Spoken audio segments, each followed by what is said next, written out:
Hello and welcome. Today I'm going to be ranking the different large creatures that can be cheated into play in Magic the Gathering Vintage Cube Draft on Magic Online. I went through and I found all of the different huge beaters that can be put into play unfairly, and I will be making a tier list to try to advise on which ones are better and worse depending on which different ways you're trying to cheat them into play. Now, before we kick off the tier list ranking, it is important to ask ourselves how are we cheating these creatures into play? For that, I have made a quick little PowerPoint presentation, and we will be talking about how to put these into play. So, talking about how to put large creatures into play in Vintage Cube, I've sorted them by color. So for starters, we have Tinker. Tinker can put artifact creatures into play. So Blightsteel Colossus, Mirror Battlesphere, anything that's an artifact is going to get a boost because Tinker can put them into play. Flash is a way to put large creatures into play. With Flash, you get ETB effects and you get leave the battlefield effects and dies triggers.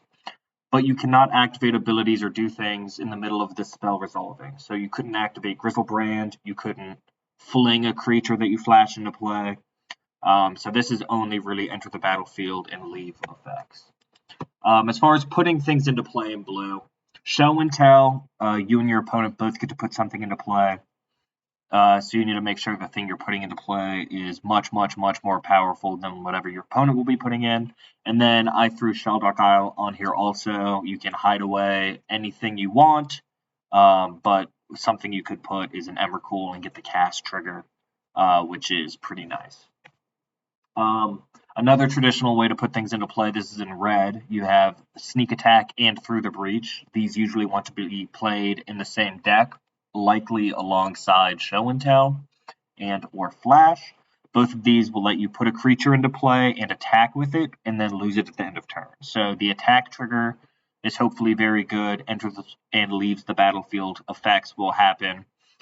This is again putting creatures from hand and then attacking immediately.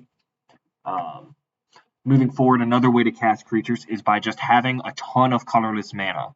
You can get that by casting a channel and then paying 15 life to have 15 wingdings. Or you can Basalt Monolith combo and get infinite colorless.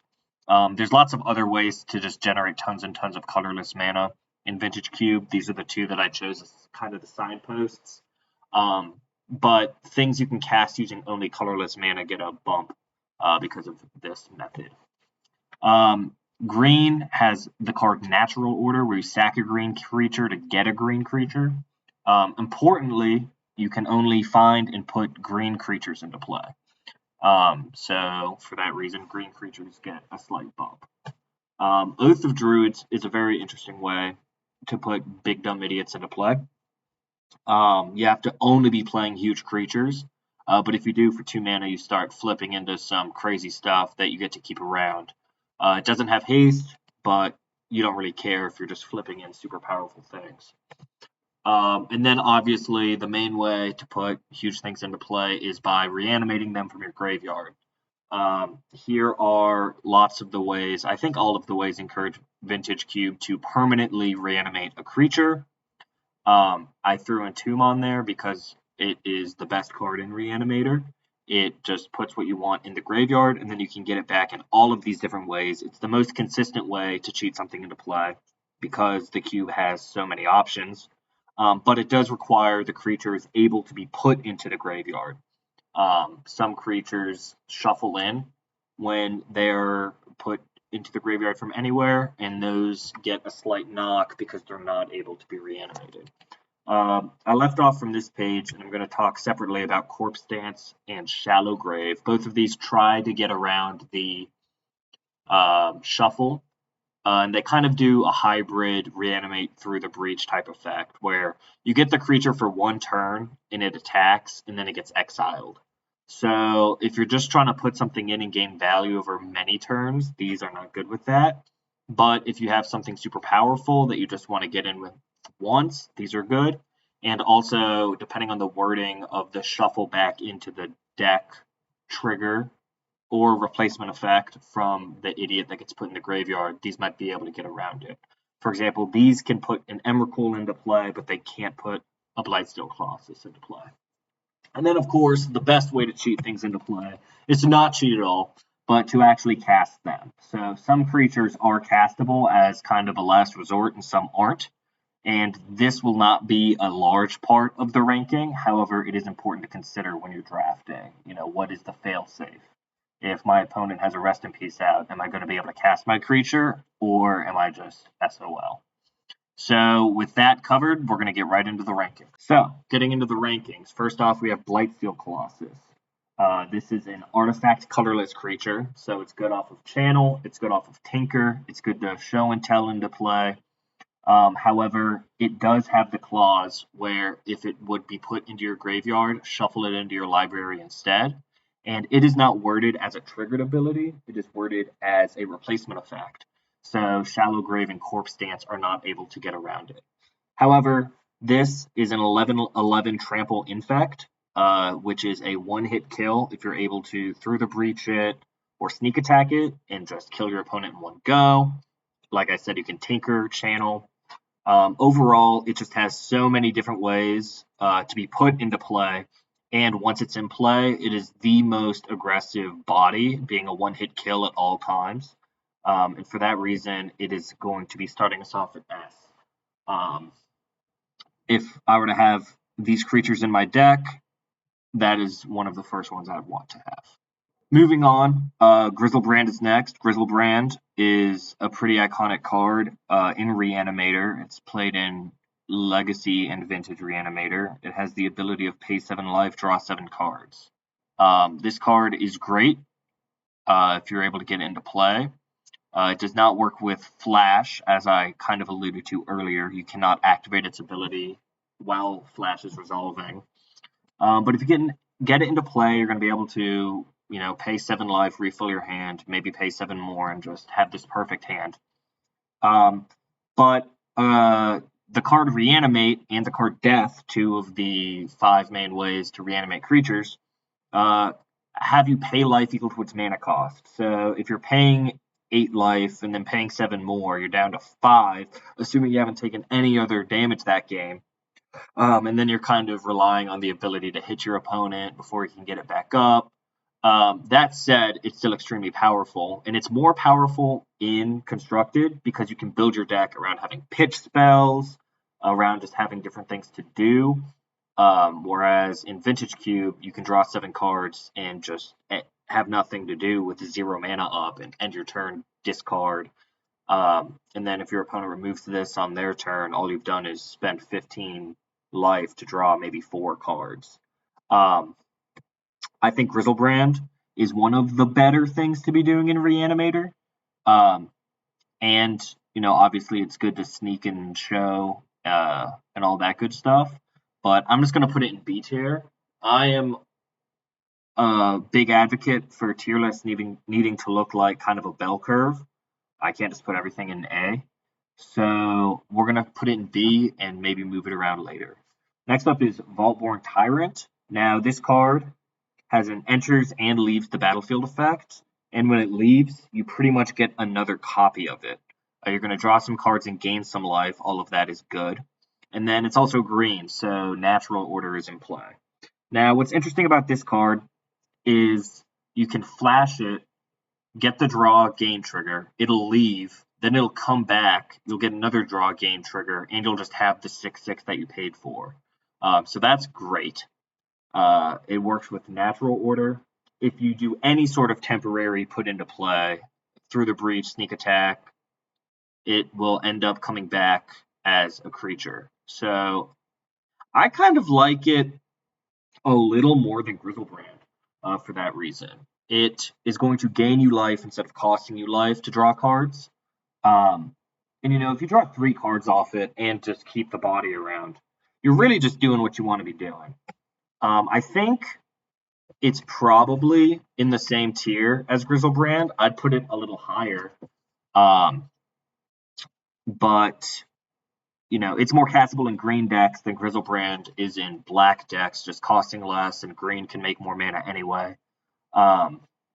but I think, B tier is about where it needs to be. Next up is Harvester of Misery. Now, this is probably the most castable card on this list, costing only 5. The reason it made the list is because it is such a common reanimation target, because it has an activated ability of pay 2 and discard it to give a creature -2/-2. So it puts itself in the graveyard really easily to be reanimated. So for that reason, it's nice. However, when it comes in and gives everything -2, that's not particularly impactful. If I had all of these creatures in my graveyard, I would pretty much never choose to reanimate the Harvester. It does play with Flash if you need to just, do a minor board wipe through the breach and show and tell, and all the different options are fine. It just really is below rate on what all these other creatures can do for you.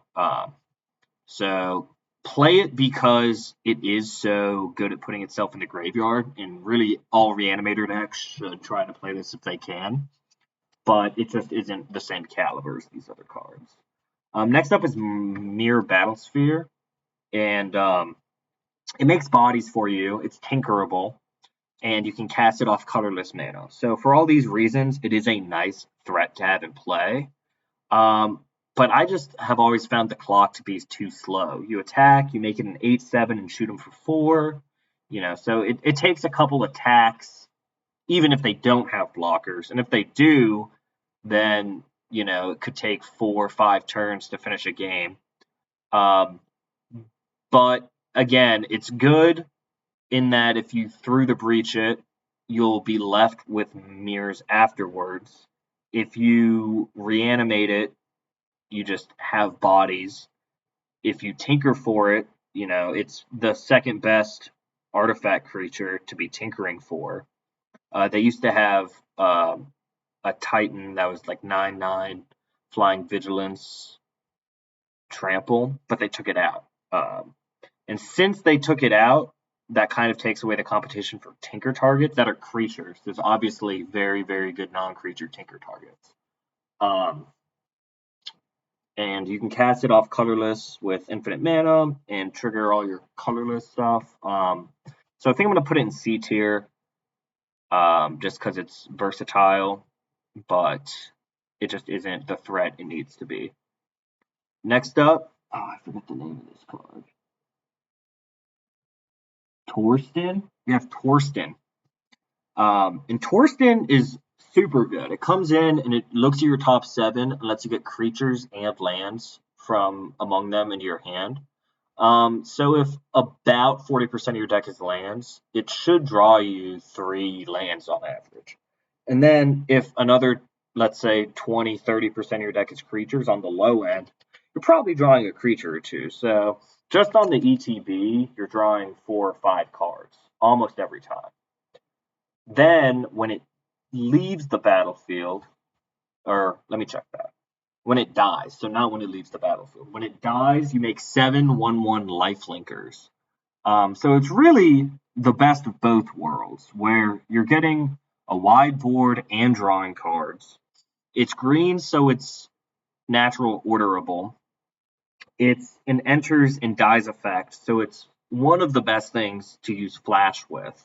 It's great with Through the Breach and Sneak Attack. It's good with Show and Tell. It's good with Reanimate. You can't cast it really ever, but that's not what you're trying to do with it. Overall, I think it's just really one of the better things you can be putting into play, and probably my favorite thing to flash into play, because you end up refilling your hand and getting 7 1/1s, which is just so good. So I'm going to put it in A tier. I think it's kind of slept on.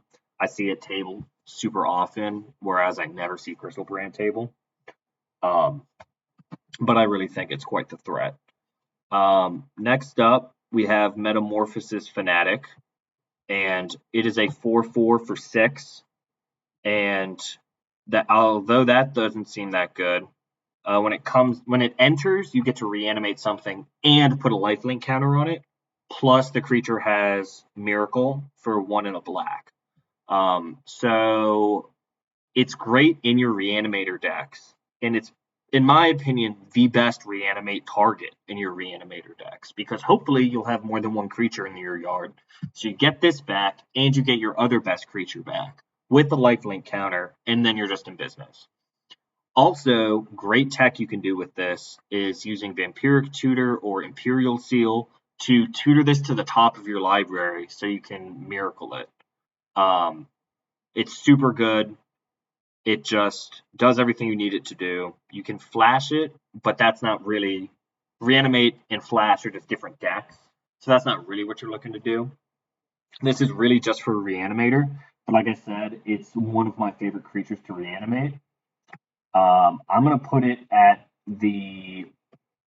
I'll put it at the top of B, but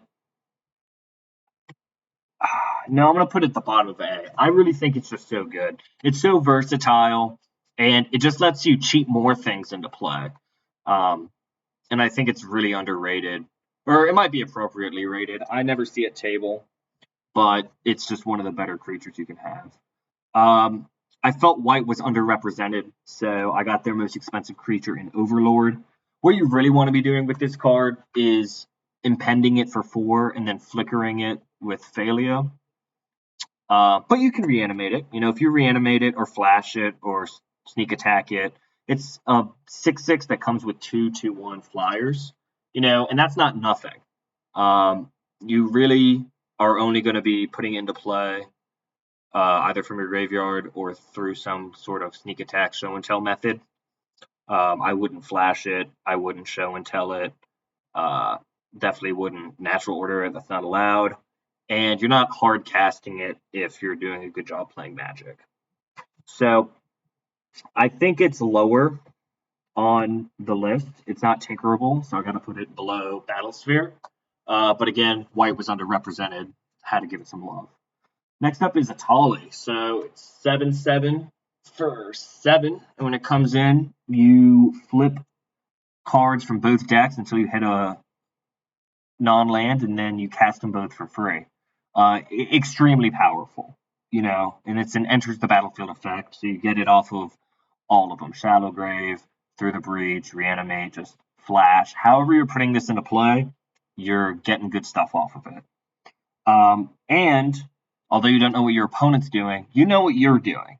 If your Through the Breach deck is playing 4 of these creatures, one of them's Emrakul, and you play Atali and you just happen to high roll into Emrakul and take an extra turn, you know, amazing. If you know that your deck has some crazy bombs you can hit off this, it becomes even better. And then, obviously, it's cute. There's a finite number of cards that can be played by your opponent. Your opponent probably isn't just playing Zuran Orb, and you're just going to be sad. Now, Atali is not good if you're playing counterspells, or rather not as good, because you're just giving yourself a chance to whiff. But if you're putting into play, getting a 7-mana 7/7 it is always fine, and getting 2 free spells is really good. I'm going to put it at the very top of B tier for now. Might move up to A, but it's just one of the better things to... It's probably the best ETB, but it doesn't have attack triggers. It doesn't have leave triggers. So it's only as good as it enters the battlefield effect, which is very good. Next, we're going to have Troll of Khazad-dûm. It's a 6/5 with triple menace, and it has swamp cycling 1. So it puts itself in the graveyard incredibly easily. You know, pay 1, go get a swamp, and now you have a 6/5 in your graveyard. And in Reanimator decks, this is the card you reanimate the most. It just has a built-in way of putting in the graveyard. It's a fast clock that's hard to be blocked. And that's just really all there is to it. So I think it is just perfectly good. If you're playing a Reanimator deck, this is everything you want. If you're playing Sneak Attack, Through the Breach, Show and Tell, anything else, it is not what you want. Tinker. I've actually just talked myself down because it's only good in Reanimator. It is great in Reanimator, but that's the only way you can play it. It is castable, you know, cost 6. I've cast it. But it's only good in Reanimator. Next up, we're just going to finish out the cycle with ones that are in colors that you might want to cheat them in. Oliphant is red and is much worse. I don't want to be sneak attacking this really, but if it's in my hand and I have a sneak attack in play, I will. But I probably have to put it low. And then the Ent is the same way. I can natural order this, but if you natural order this, you are losing. It's good with Oath of Druids, kind of, but again, if you're hitting this, you're not hitting something else. It's just a 5/7 reach. So I'm also going to have to put that in D tier. Next up is Grave Titan. Grave Titan is awesome. It is 6/6 that comes with 2 bodies, and when you attack, you get more bodies. It's good with, sneak attack and through the breach. You're getting 4 bodies and attacking with a 6/6 that they're probably going to take. It's good with reanimate. It's good with whatever. It just puts so much power across so many bodies into play. It costs 6. Super castable. There's lots of games where, I have 4 mana and I just top deck this and I just go, Dark Ritual into Grave Titan and I'm just doing okay. It's not what you want to be doing, but it is just such a solid threat. I am going to put that in C and I'm going to bump up the Troll to B. I'd rather have the Troll than the Grave Titan, but Grave Titan is absolutely serviceable. I'm going to leave the Battlesphere above. Again, only because there are 2 artifact creatures, and Tinker, can only find artifact creatures. So you can't, you have to respect the 2 that are there just based on that. We got some heavy hitters left. Next up, it's Archon of Cruelty, and I'm just going to go ahead and put that in S. It is the best thing to reanimate. It is the best attack trigger. It is the best just at so many things. If you flash it in, you're going to get to draw a card, your opponent discards and sacks a creature, and you drain them for 3. That's a quote-unquote bad flash, but it's still good. I'd spend 2 mana and 2 cards to draw a new card, and Lightning Helix my opponent, and Edict my opponent, and my opponent discards. And that's, a bad flash. And if I'm reanimating this, I'm winning. If I'm sneak attacking this, I'm winning. You get everything twice. It's an enters and an attacks. If you just threw the breach this, you're hitting your opponent probably for 12, having them discard 2. You're drawing 2 and gaining 6. It's such a swinger. It's the best reanimate card. Best card to put in with show and tell because your opponent will probably sacrifice what they just put into play. It's as good as it gets. So Archon is just easy S. Next up is Crabomination. I'm super low on Crabomination. It costs 6 for 5/5. And when it comes in, your opponent exiles a card from their hand, library, and top of their deck, and you get to cast 1 of them for free. I don't like this because of the whiff potential. Now, you're looking at 3 cards, so you think, it'll hit more often than Atali, but I've just found that not to be the case. Top of the deck, half the time it's a land. Out of the hand, 20, 30% of the time it's a land or a counterspell that they're holding. Graveyards can be empty. They have small stuff from the beginning of the game, fetch lands, Birds of Paradise. It does guarantee your opponent goes down a card in hand, if they have cards in their hand.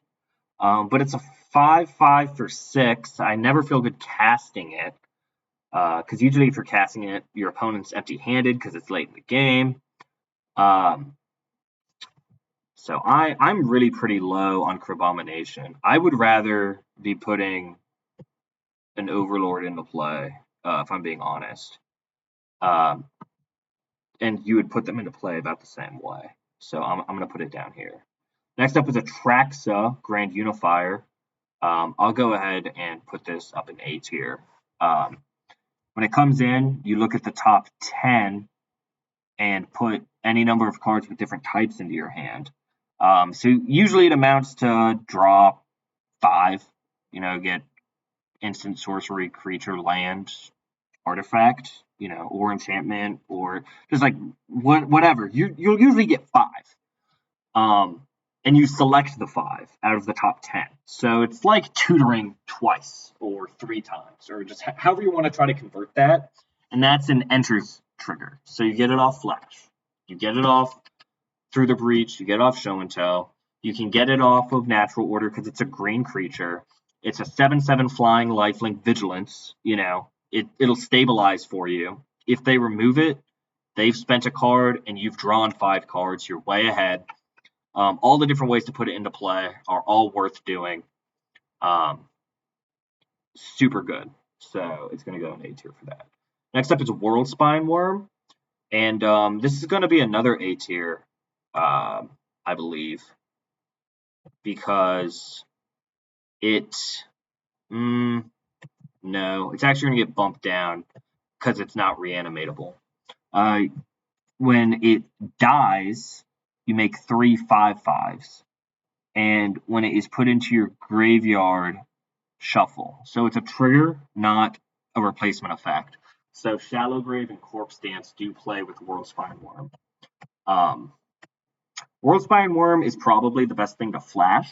You know, on turn 2, at the end of your opponent's turn, flash in the worm, it'll die, you'll get 3 5/5s on their end step on turn 2. That's just almost unbeatable. You know, hit them for 15, and then you have 3 lethal attackers your following turn. And that gives it a lot of props. You know, that boosts it all the way up to B. But not being able to sit in your graveyard is a problem. Costing so much mana really means you're not casting this in fair ways. You might guys Cradle somehow, but even then, getting up to that much mana is just almost impossible. So you need to be Oath of Druid Zing, you know, Natural Order, Flash, some unfair is the only way to put this into play.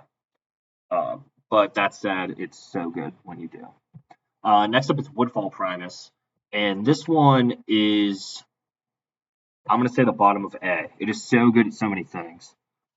It's everything that World Spine Worm is, as far as being able to be put in off show and tell, off natural order, off sneak attack. Just again, I just keep saying the same cards. It's a great flash.